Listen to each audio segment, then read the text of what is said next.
Good morning children. Students, आज हम लोग व्याकरण का चैप्टर पढ़ेंगे जिसका नाम है अर्थ की दृष्टि से वाक्य भेद। ठीक है, तो आइए हम लोग सबसे पहले इसकी परिभाषा देखते हैं। तो चिल्ड्रन, ये बहुत इंपॉर्टेंट चैप्टर है, इसे ध्यान से पढ़ लीजिएगा और इसको फेयर कॉपी पे ज़रूर से लिख लेंगे। ठीक है, तो आइए देखते हैं सबसे पहले हम अर्थ की दृष्टि से वाक्य भेद की परिभाषा देखिए, ध्यान से पढ़िए। यहाँ पे हमने परिभाषा बोर्ड पे लिख दिया है, बहुत सरल शब्दों में लिखा है ताकि आपको समझ में आए।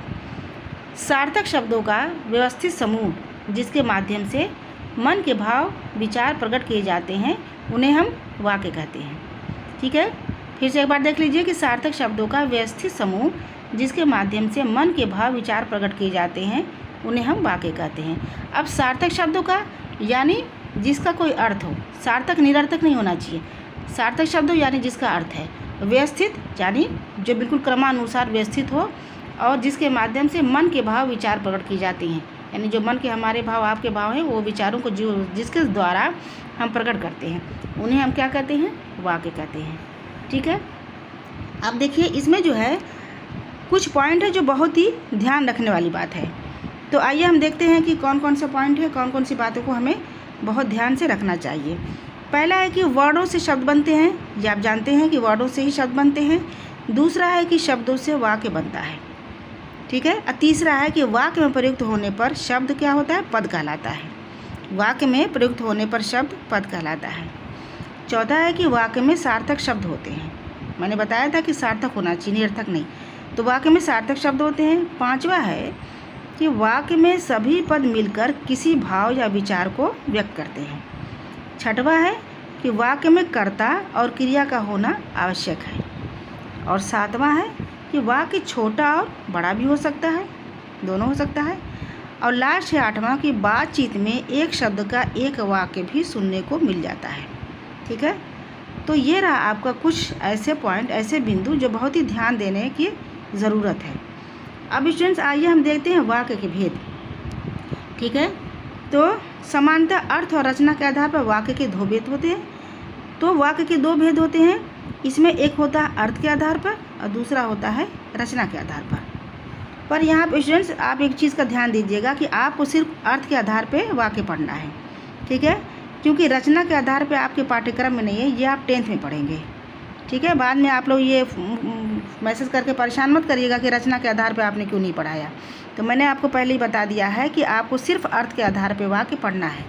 ठीक है, तो आइए हम देखते हैं कि अर्थ के आधार पर वाक्य के कितने भेद होते हैं, जो बहुत ही इम्पॉर्टेंट है।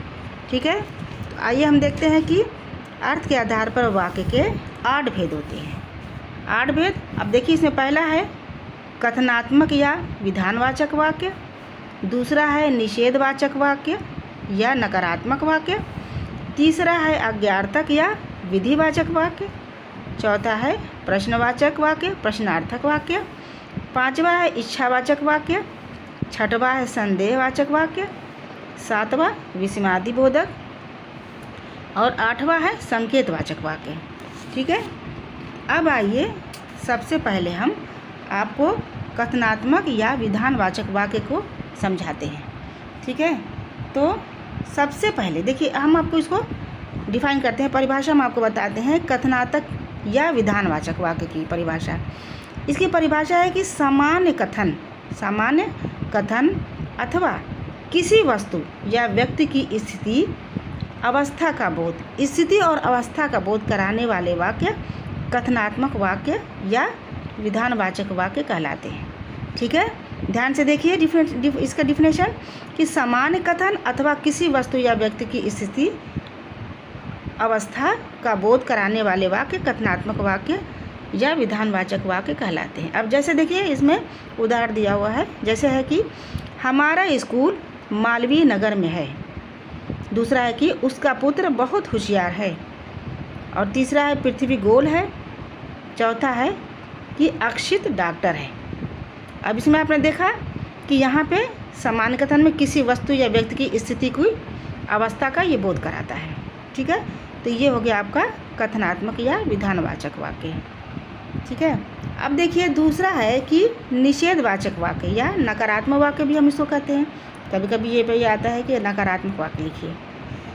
तो देखिए इससे जो आपका इसमें जो आपका जो है निषेधवाचक या नकारात्मक, तो इससे जो आपको खुद समझ में आ रहा है पढ़ने के बाद कि निषेध मतलब क्या होता है, मना कर देना या नहीं करना, नकारात्मक यानी नहीं करना।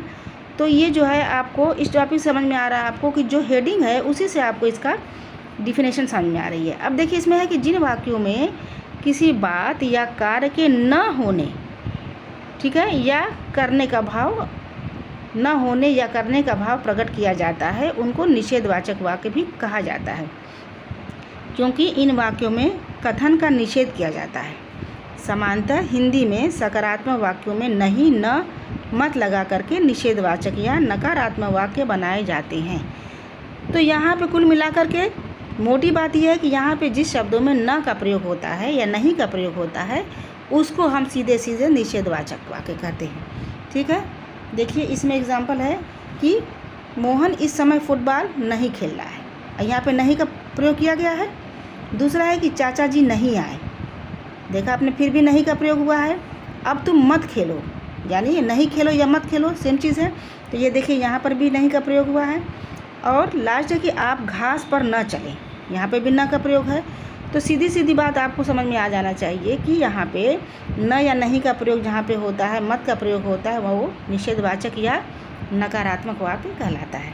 ठीक है, अब तीसरा है कि अज्ञार्थक या विधिवाचक वाक्य। अब इसमें देखिए हेडिंग दी है अज्ञार्थक। अज्ञार्थक मतलब होता है आज्ञा से संबंधित। ठीक है, तो इसमें हेडिंग में ही आपकी पूरी डिफिनेशन छुपी हुई है। इसकी डिफिनेशन है कि जिन वाक्यों में आदेश, निर्देश, आज्ञा, अनुरोध, प्रार्थना अथवा विनय निवेदन का भाव प्रकट किया जाता है वे अज्ञार्थक या विधिवाचक वाक्य कहलाते हैं। ठीक है, ध्यान से देखिए, जिन वाक्यों में आदेश, ऑर्डर यानी ऑर्डर जो दिया जाता है, निर्देश, आज्ञा, अनुरोध, प्रार्थना अथवा विनय निवेदन का भाव प्रकट किया जाता है वे अज्ञार्थक या विधिवाचक कहलाता है। अब देखिए जैसे इसका उदाहरण है कि घर से बाहर जाओ, देखा आपने ये ऑर्डर हो रहा है घर से बाहर जाओ। ठीक है, और खा है, मान लीजिए दूसरा है कि आप खाना खाइए, इसमें भी खाना खाने के लिए कहा जा रहा है।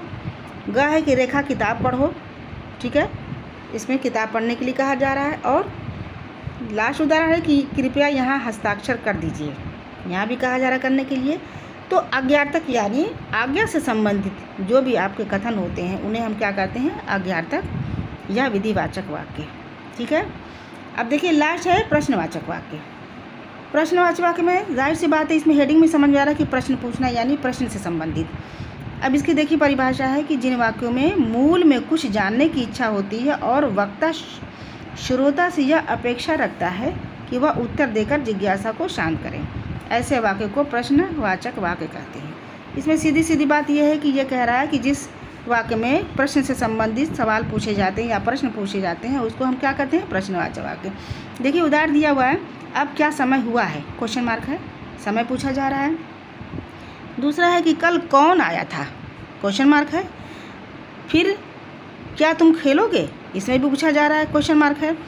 और नेक्स्ट है कि क्या वह लखनऊ जा रही है, इसमें भी क्वेश्चन मार्क पूछ रहा है कि क्या लखनऊ जा रही है। इसी तरह से अशोक कहाँ रहता है, ये भी पूछा जा रहा है।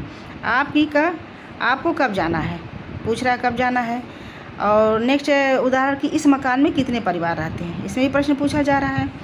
और लास्ट है कि शीला की माताजी अस्पताल क्यों गई हैं, इसमें भी क्वेश्चन पूछा जा रहा है। तो जिस वाक्य में प्रश्न से संबंधित या प्रश्न पूछा जाए या कोई सवाल किया जाता है तो वो सीधे सीधे प्रश्नवाचक वाक्य कहलाते हैं। ठीक है, तो ये रहा आपका प्रश्नवाचक वाक्य। स्टूडेंट, अब हम जो लास्ट 4 बचे हुए हैं आपके, वो हम नेक्स्ट वीडियो में आपको पढ़ाएंगे। और अभी जो हमने पढ़ाया है इसे आप ध्यान से पढ़ने के बाद, समझने के बाद इसको जो है फेयर कॉपी पर ज़रूर लिख लें, क्योंकि ये बहुत इंपॉर्टेंट चैप्टर है।